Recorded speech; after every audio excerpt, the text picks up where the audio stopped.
INC nilaglag na si BBM. Binulgar na si Trillanes ay kasama sa Quadcom laban kay Duterte. Booking. Ayan, syempre, etong balitang ating matutunghayan ngayon ay nagmula kay Robin Sweet Showbiz. At syempre, ito po ang inyong lingkod na si BT na magbibigay ng reaksyon at komento dito sa video na ating matutunghayan ngayon. Ayan, kamusta ba ang inyong undas na kahapon, mga katunay, ha?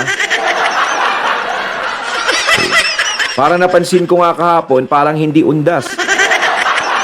Parang kala mo yung ibang mga pupunta sa mga sementeryo, kala mo mga mga pupunta sa party. Diba? Oh, may nakita ba kayong mga ganon, mga katunay? Ayan, syempre, wag na natin pagtagalin at sabay-sabay na nating panoorin ang laman ng video na hatid sa atin ni Robin Sweet Showbiz at bibigyan natin ng reaksyon ng balitang ito. Pasok! Kahit pa man nakapag-courtesy call na ang pamilyang Marcos kay Eduardo Manalo ng Iglesia ni Cristo. Aba, nagpunta na pala sila dyan, ha? Ang Iglesia ni Cristo ang siyang may-ari ng channel na Net25 ay hindi naging bias ang Net25 dahil ibinalita pa rin nila na nahuli daw si Trillanes na umaali-aligid sa Quadcom hearing. Kaya Aba! Akala ko nahuli na ng pulis, eh. Si Trillanes, paali-aligid sa Quadcom hearing. Minsan napapagtagmi-tagmi mo kung ano yung mga nangyayari talaga, no? Kung bakit nangyayari sa mga Duterte yung ganito. Alam mo kung sino minsan yung pinakapuno, eh. Ng mga netizens, paano ito pasisinungalingan ng palasyo at ni Tambaloslos. Bilang patunay na galing ito sa Net25 ay heto, sinilip natin ang kanilang page. Ayan. Nahuli kam si Trillanes na umaaligid sa Quadcom hearing. Bali-balita na si dating Senator Antonio Trillanes ay nasa loob ng kwarto habang kasagsagan ng Quadcom hearing. Ang buong akala ng karamihan ay bali-balita at pawang walang katotohanan nito. Ngunit may pagkakaila pa kaya kung mayroong mga CCTV ang kamera? Naging hot topic pa nga ito sa isang programa sa Net25 ng Iglesia ni Cristo. At dito'y sinabi nila na talagang kitang-kita si Trillanes. Kuha mula sa CCTV na nasa loob pa mismo ng room ng mga chairman committee. Naku, Boss Trill, paano ngayon yan, ha? Nabibisto ka. Yari ka! Ano ba ang mga pinaggagawa mo, no? Kasi tayo magtataka tayo, di ba? Talagang yung Duterte lang talaga dito sa Quadcom hearing ang talagang ginigisa nila. No, wala nang iba. Sa dami ng problema ng Pilipinas, bakit Duterte lang ba problema ng Pilipinas? 'Di ba? Yung Duterte lang ba nakikita nila araw-araw? Sana sinabi na lang nila yung Duterte ang nagdadala ng bagyo sa Pilipinas. Tapos yung Duterte ang nagdadala ng baha sa Pilipinas. Para matapos na. 'Di ba? Talagang puro Duterte lang talaga ang pinag-uusapan nila. So sino ba yung mga taong involved? Sino ba yung mga taong galit sa mga Duterte since day one pa? Eh di ba isa to sa kandidato? Oh. Siyempre minsan kanino ka ba kukuha ng informasyon? Hindi sa taong galit na galit talaga. Oh. O minsan sasabihin niya, oh galit kayo sa mga Duterte? Ako galit na galit ako dyan. Akong bahala sa inyo. Bigyan ko informasyon. Kaya nga minsan yung yung investigasyon nila, yung paratang nila, 'di ba? Walang ebidensyang inilalabas. Gaya ng ibinibintang nila kay VP Sara, bintang ng kung ano-ano, wala namang inilalabas na ebidensya. Diyos ko, naniniwala kasi kayo sa marites na lalaking to. Alam niyo minsan kapag may marites talaga, yun ang nagpapahamak sa kapitbahay. Kapag mahilig kayo makinig. Kaya minsan kailangan makita nyo muna yung katotohanan, idilit nyo ang inyong mga mata. Diba? Napakahirap nung ganon.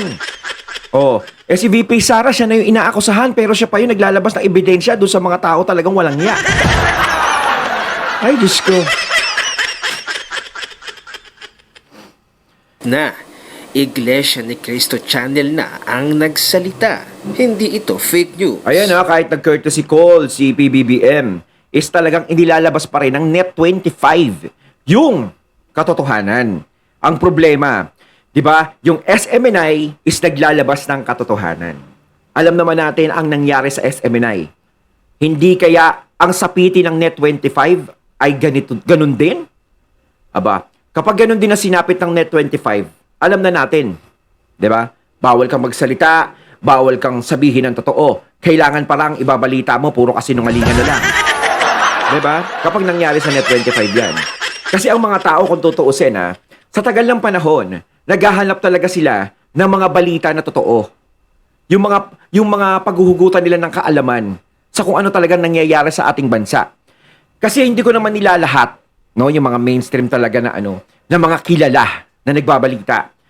Kasi dati talaga, alam natin, kung saan lang sila pumapabor. 'Di ba? Kung saan ang patag, yun lang ang pinapaboran. Kaya hindi natin nababalitaan kung ano talaga ang totoo. Gaya sa mga Marcos, 'di ba? Noon, sa mga nagawa ni Ferdinand Marcos Sr. No? Talagang marami talagang naging antingin sa kay Marcos Sr. is napakasama. 'Di ba? Walang niya, magnanakaw, ganun. Pero ang hindi nila alam, marami palang nagawang magandang mabuti si Ferdinand Marcos Sr. sa ating bansa. 'Di ba? Na hindi naman binalita sa mainstream media. Kaya saan huhugot ng kaalaman yung mga tao na bago pa lang na dapat makilala si Ferdinand Marcos Sr. So lumabas ang social media, lumabas ang Net25, lumabas ang SMNI, yan, lalo na yung SMNI. Doon na nakilala lahat ang mga Duterte, ang mga korap, kung ano nangyayari sa gobyerno, 'di ba? Yun yung walang kinakatigan, wala silang kinatigan. Nilalabas nila yung tunay na balita. 'Di ba? So, kung etong Net25 ay naglalabas ng ganito, ng mga katotohanan, nagbabalita talaga ng patas, ng maayos, kapag ito nawala, wala na talaga. 'Di ba? Wala nang ibang aasahan ng mga tao kundi social media. Baka naman sa susunod, social media, kontrolin nyo na rin. 'Di ba? Natatakot kayo na mahayag ang katotohanan. Natatakot kayong makita ng mga tao kung ano talaga ang totoo. 'Di ba? So, yung ibig sabihin kasi kung natatakot ka, guilty ka sa lahat ng mga pinaparatang sa'yo. Kasi kung hindi ka guilty, hindi ka natatakot na kung ano mang malaman sa'yo. At hindi ka natatakot harapin kung ano yung paratang sa'yo.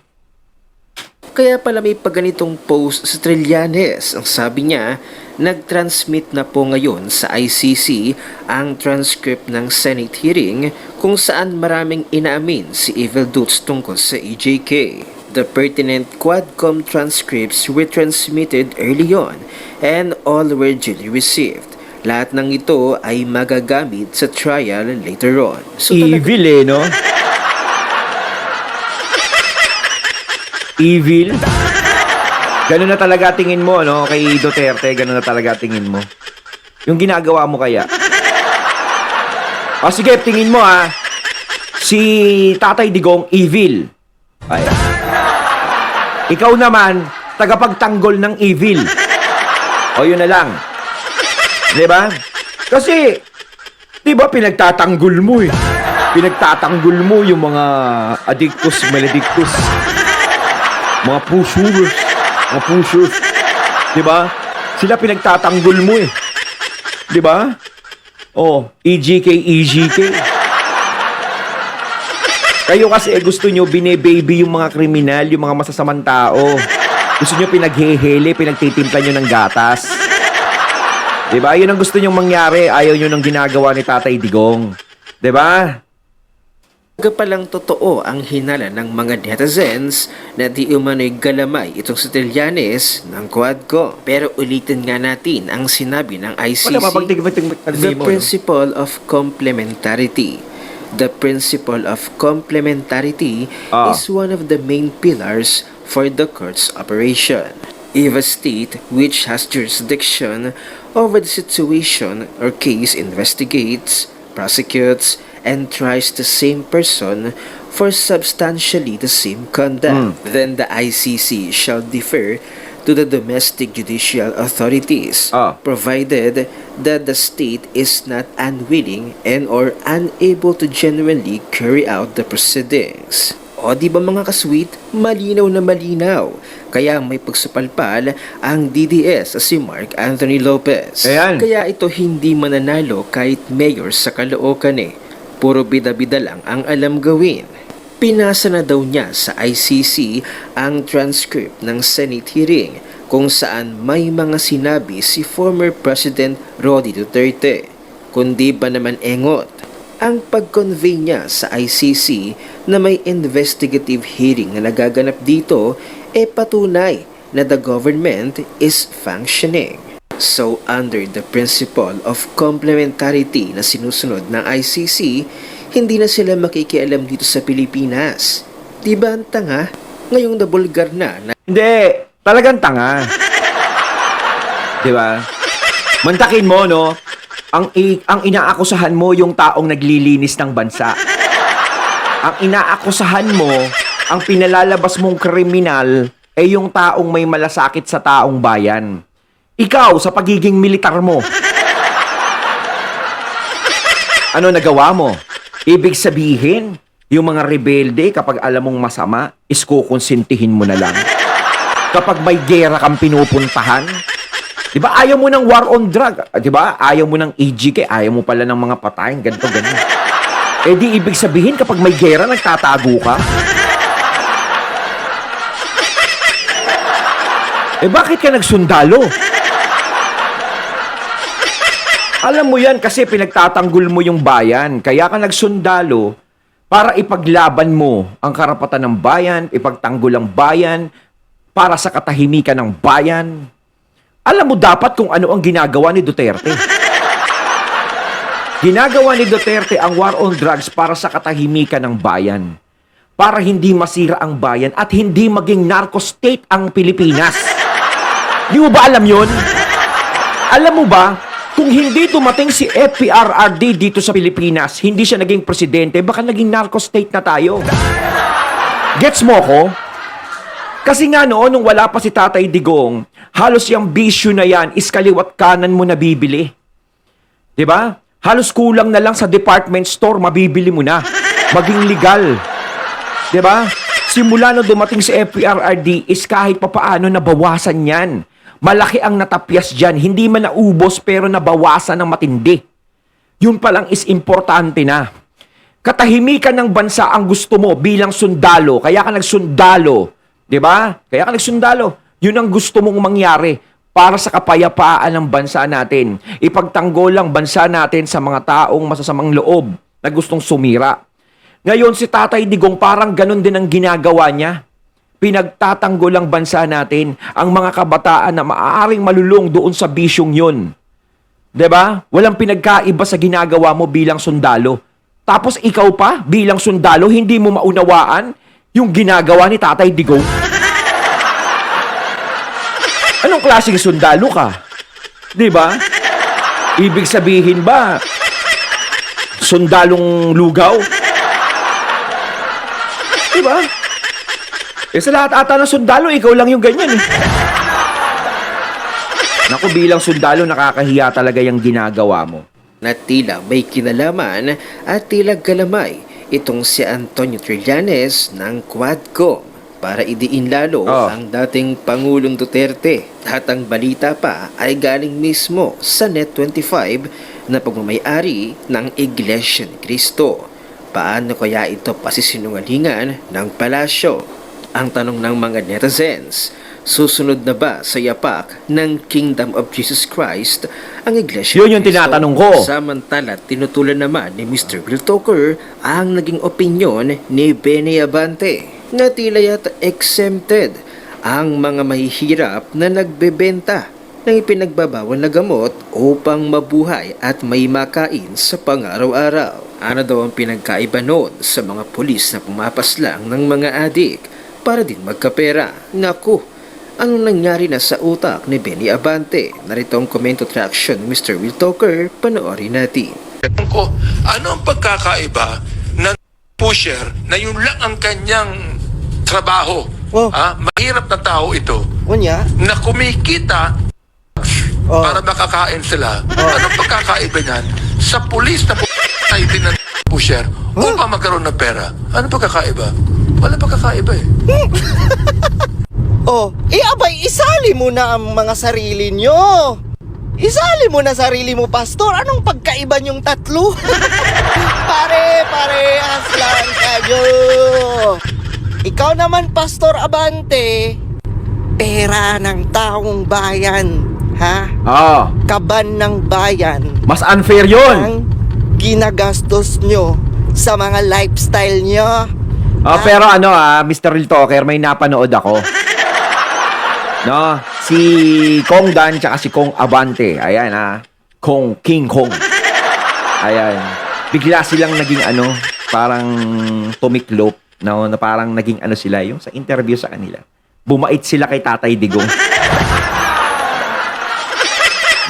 naging pabor na. So, maganda rin naman ang nagawa. Hindi lang naman yung war on drugs ang nagawa niya na maganda. Meron pa.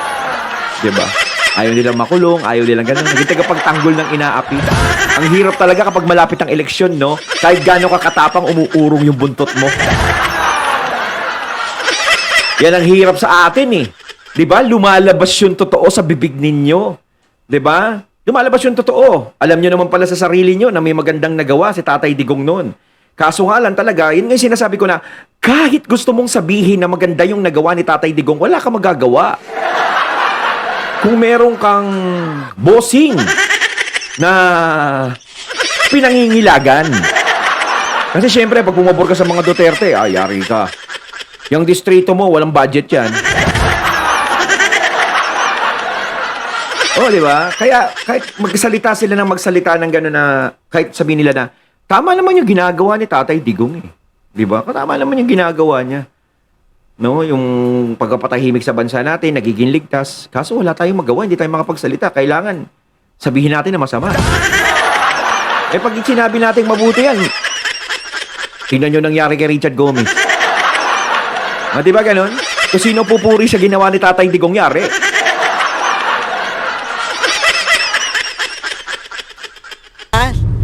Ang ganda-ganda ng mga kotse nyo. Oo. Lalo na ikaw, Abante. Grabe. Grabe. Artista ban Hindi, pa. ayun nga, di ba? Yung Tapos- mga congressman, di ba, nakikita, no? Masyadong expensive yung mga gamit nila. Kumpara sa mga senador. Yung mga senador, hindi masyadong nakikitaan ng ganyan eh. Hindi masyadong napuputokan na ganyan na may mga expensive na mga gamit. Di ba? Kung ano lang yung gamit nila, yun talagang ganun. Pero sila dito, laging nai-issue sa ganun. Eh, syempre ba naman, no? Mas malaki yung sweldo ng Senado kaysa sa congressman. Tama ba ako mga katunay? Sino malaki sweldo? Senado o congressman? Pero syempre, di ba? Mas mataas ang Senado. Syempre, pag ikaw, congressman, nakakapagtaka naman, kukunti lang. Hindi naman, malaki-laki din naman ang sweldo ng congressman.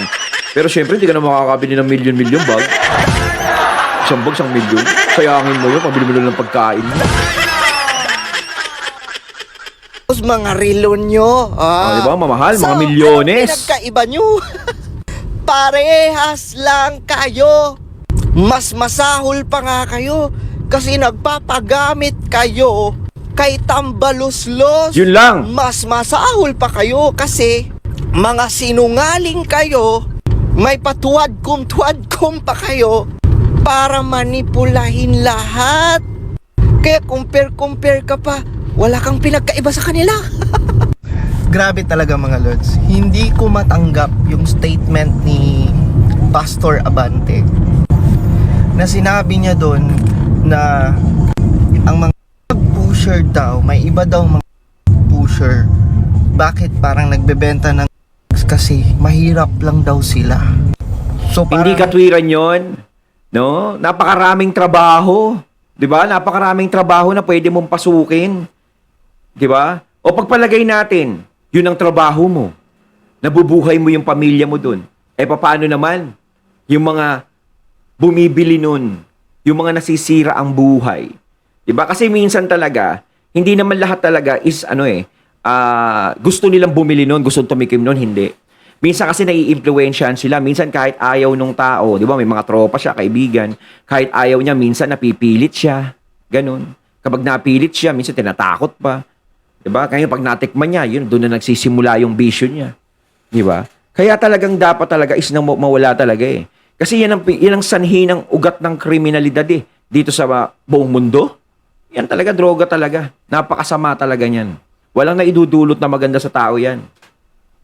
Dinidepensahan niya na kaya nagbebenta ng drugs kasi mahirap. So parang bakit daw papatayin? At wala daw pinagkaiba yung pusher sa isang pulis na ng drug pusher. Imagine that, mga lords. Kaya nga sinabi ko di ba? Sinasabi niya, bakit daw gaganunin? Di ba? Paano naman yung mga kabataang nasisira ng mga binebentahan nila? Di ba? Tapos, syempre, yung mga binentahan nila. Magiging bangag-bangag yan, sabog-sabog yan. Anong gagawing trip niyan? Di ba? Mga abuso ng kababaihan. Ano ng mga pamilya, papas lang sila. Ganyan, papas lang ng tao. Diba, alam mo ba, diba, kung Abante, alam mo ang nangyayari sa ganun? Diba, alam mo yung nagiging epekto? Diba, yun yung nagiging sanhi ng ginagawa nila dun sa ibinebenta nilang masamang bisyo na yan. Diba? Kaya madaming kriminalidad sa mundo dahil sa bisyo na yan. Nabubuhay nila yung pamilya nila, pero paano yung mga taong nagiging biktima nila? Yan ang hirap sa inyo Nakikita nyo yung yun lang Pero yung consequences ng mangyayari, hindi nyo nakikita. 'Di ba? Yung future, hindi nyo nakikita. Dapat nakikita nyo yun. Doon kayo nananatiling bulag. Galing yan sa isang kongresista at galing yan sa isang pastor. Oh my God. Hoy, Pastor Abante. Ako at ibang mga Pilipino dyan, nadanasan din namin ang hirap ng buhay, Abante. Pero hindi namin iniisip, Abante, na magbenta ng b***ga. Ako, kinakapos ako, pero hindi ko naisip yan. Diba? Hindi maaatim ng sikmura ko na sumira ng buhay ng ibang tao. Diba? Para may maipakain lang ako sa pamilya ko. Sisirain mo buhay ng iba? Para maging patag ka lang? Ay, mali yung boy. Parang sa sinasabi mo, parang kinukonsinti mo pa diba? Sige, wala kang trabaho? Huwag ka na magtrabaho, magbenta ka na lang niya. Para may maipakain ka. Baka sa susunod, sa ayuda, kasama na yan, lagi kayong gutom? Ito. Ano yun para hindi kayo laging gutom. Tamang sipag pa kayo dyan. Pwede ka naman kumita ng pera na hindi ka tama! ng Abante. Huwag mong i-justify. Mahirap lang kasi kaya Yes, tama yun, tama. Kung may justify yun. Marami tayong mga mahihirap na kababayan pero hindi naman nila piniling magbenta ng kasi bawal yan. Yes! At pangalawa, tama. Abante, bakit mahirap ang iba nating mga kababayang Pilipino? Dahil sa inyo! Kurakot kasi kayo! Instead na itulong nyo sa mga Pilipino ang pera ng taong bayan, anong ginagawa nyo? Pinapaganda nyo ang buhay nyo! Ang sarap-sarap! Kaya nga, di ba, parang yung sinasabi niya, dumidikit sa kanya. Diba yung sinasabi ko nga, hindi na baling ikaw ang ang makaluwag-luwag. Hayaan mo na yung iba. Wala ka nang pakialam doon, basta ako maluwag ako. Basta ako okay ang buhay ko. Kumakain kami ng 5 beses sa isang araw. Kayong bayaan mo yung iba dyan kahit walang makain. Parang ganun? Parang ganun ba yun? Lifestyle nyo, habang yung mga kababayan natin nagkukumahog sa trabaho, na sobrang liit na nga ng sweldo, wala pang mga benepisyo, tapos kayo Abante, wow! No? Kumbaga, ang Tapos sa kanya si gara Atras. ng buhay nyo. Tapos ngayon, parang i-defend nyo pa yung mga nagtutulak na droga. Bobo ka ba? Ay, Diyos ko. Yan ang gusto ko yung Mr. Real Talker Kung mga lords, grabe na talaga itong mga kongresista natin, talagang lahat gagawin. Babaliin ang mga Mr. Real Talker, baka mamaya, ma-aksidente na, knock on wood. Kasi galit na galit si Mr. Real Talker, minsan Pero nakakabilib si Mr. El Talker, no? Kahit talagang galit na galit siya, focus pa rin siya sa magdadrive. Prinsipyo para mailusot lang talaga nila ang kanilang katangahan. Ayun, at ating natunghayan ng video na nagmula kay Robin Sweet Showbiz. At syempre natunghayan natin ang video na yon na binigyan natin din ng reaksyon na nagmula kay Mr. Will Talker. Kayo mga katunay, anong masasabi nyo tungkol dito? Comment lang po kayo sa comment box. So once again, I'm BT and I'm out. Peace.